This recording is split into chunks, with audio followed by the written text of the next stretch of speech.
Buenas tardes y muchas gracias por su sintonía. Hoy es el segundo domingo del mes de octubre y tenemos unos temas legales que van a ser de su agrado.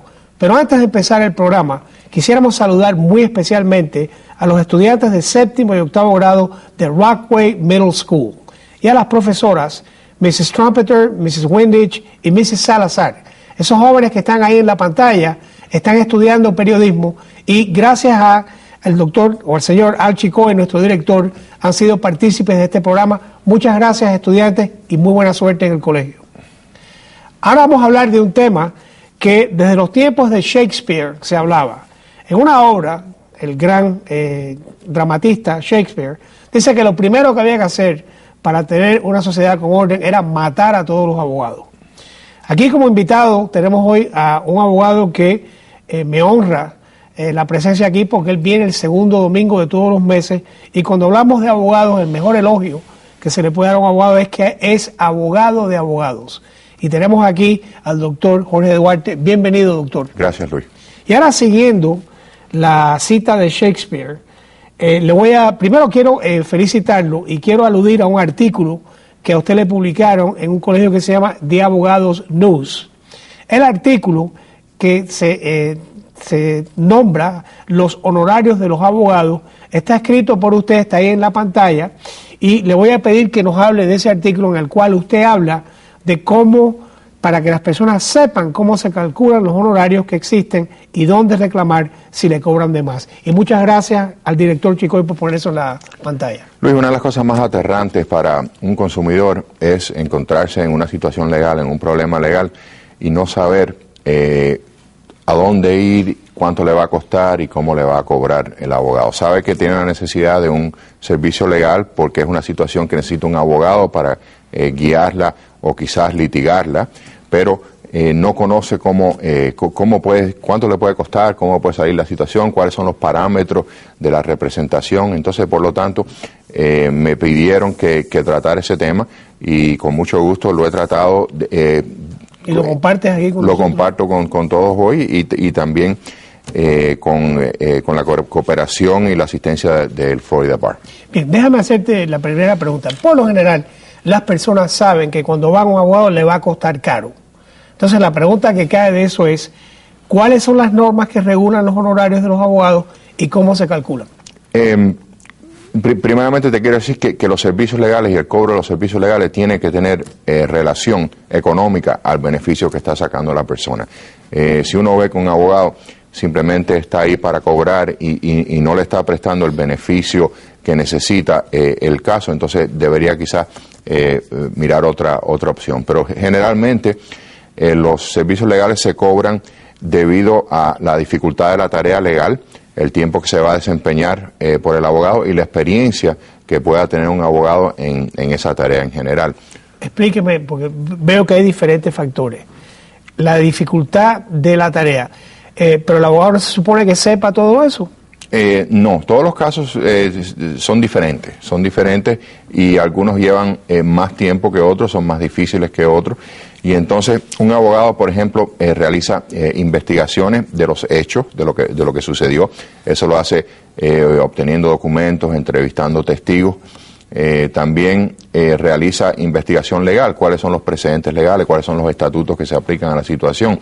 Entonces, basado en todo eso, prepara una defensa o una estrategia en el caso. ¿Cómo es que se le va a meter el diente a esta situación? Sí, porque además de preparar defensa también puede ser el pleito. Yo quisiera aclarar ahora que bajo la Constitución de este gran país, si estuviésemos hablando de un caso penal, la persona que está en peligro de ir a cárcel y no tiene recursos para pagar a un abogado, la ley dice que se le da a un abogado gratis. Correcto.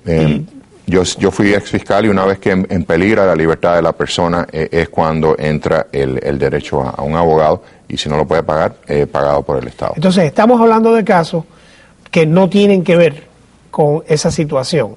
El caso de la persona que le quiere poner un pleito a una persona porque no le pagó una cuenta, la persona que se cae en una tienda o choca, todos esos tipos de casos, y también casos penales si no tienen los fondos que uno tiene que pagar. Entonces estaba diciendo usted, doctor, y lo tiene en su artículo que está en el Abogado News, que los honorarios tienen que ver con la experiencia del abogado, la tarea legal, y usted habla de cantidad de tiempo. Las personas piensan que usted cuando los oye por primera vez ya sabe todo el tiempo que le va a demorar el caso. Sí, yo creo que eso está basado en el pensamiento errado que el abogado va a la escuela de Derecho a memorizarse cuáles son las leyes, entonces lo tiene todo memorizado. Que eso no es lo que se hace en la escuela de Derecho. No, eso es igual que cualquier persona que le dice o tiene que aprenderse una palabra, que va al diccionario, busca lo que quiere decir esa palabra. Nosotros tenemos innumerables diccionarios legales, en otras palabras, que tenemos que ver para ver cuáles son las leyes que se aplican a una situación y tratar de predecir cómo va a salir o cómo va a terminar una serie de hechos. Bueno, ya sabemos cómo se calcula. Ahora le pregunto, ¿hay más de un tipo? O sea, ¿uno tiene que pagar enseguida o hay otros? ¿Qué tipos de honorarios hay? Hay distintos tipos de honorarios legales, Luis. El primero es el que tú hablabas, que es un honorario fijo. En otras palabras, por una cantidad fija, el abogado realiza una tarea definida. En otras palabras, eso se usa cuando se va a comprar una casa, que el abogado te cobra X tiempo por hacerte el closing, por mirarte todos los documentos, por ver si la matemática está bien o si están añadiendo. Doctor, usted dijo X tiempo, X dólares, y el tiempo no importa, porque va a ser el trabajo incluye todo el tiempo que le demore hacer ese trabajo. Correcto, disculpa. Esas son tareas rutinarias, en otras palabras, que el abogado ya puede predecir cuánto tiempo le va a tomar llegar a cierto resultado. Y podemos añadir, usualmente en un cierre, el abogado va a hacer un estudio de título o va a pedir que se haga un estudio de título en el cual le va a decir si hay defectos en el título. El abogado se va a asegurar que las cifras estén computadas de una manera correcta y el abogado que tiene experiencia ya más o menos puede predecir, bueno, esto me va a demorar X pesos y quizás yo deba añadir X horas. ¿Viste? Lo dije yo ahora. Tú también. X horas, y entonces él va a decir, bueno, y la tarifa es más o menos esto, sí, basado en tanto que yo cobre por hora, ¿no? Sí. Que a eso voy. ¿Está también el que cobra por hora? También está el que cobra por hora, y eso es un poquitico diferente. En otras palabras, casi siempre se requiere un depósito, lo que se le dice un retainer. Entonces, en contra de ese depósito, el abogado bilea o pasa la cuenta por las horas que le demora la tarea. Y entonces también está lo que es contingente. ¿Qué tipo de honorario es contingente? Eso se ve mucho en la televisión, en los anuncios, ese tipo de cosas se utiliza típicamente en los casos de accidente, en los casos de mala práctica médica, por ejemplo, donde si no se cobra compensación, el abogado no cobra honorarios. En muchos casos también el abogado toma otro paso extra, que es no cobra honorarios y no cobra gastos tampoco. Si no se cobra. Gastos de investigación. Usted al principio del programa nos habló de que hay unas normas del Colegio de Abogados, sí, y hay unas formas para estos tipos de casos, ¿no? Sí, el Tribunal Supremo de la Florida, que es el que regula los abogados, dictamina qué tipo de formularios se tienen que usar en estos casos, porque estos casos, con la excepción de otros casos donde no hay que tener un honorario escrito, un acuerdo honorario escrito, en este tipo de casos sí se tiene que tener un acuerdo escrito. La forma entonces es uniforme, o sea, es la misma forma que se usa aquí en Miami, que se usa en West Palm Beach, que se usa en Pensacola.